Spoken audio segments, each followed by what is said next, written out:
If you have a remote that looks like this is called a Dexen remote. Now I'm going to walk you through the on-off mode and show you what each of the functions mean.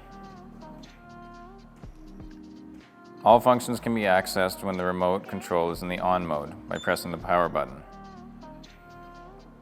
Only active functions will be displayed when the remote control is in the on mode, this unit being flame and the fan.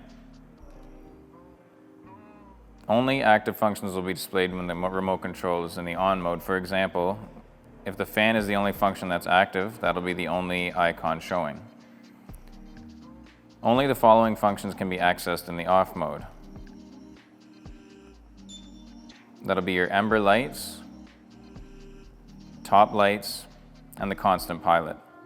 For this unit, only the constant pilot is available on this model as it does not have top or ember lights.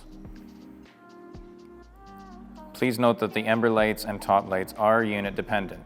If these options are not included in your unit, the respective auxiliary functions can be disregarded.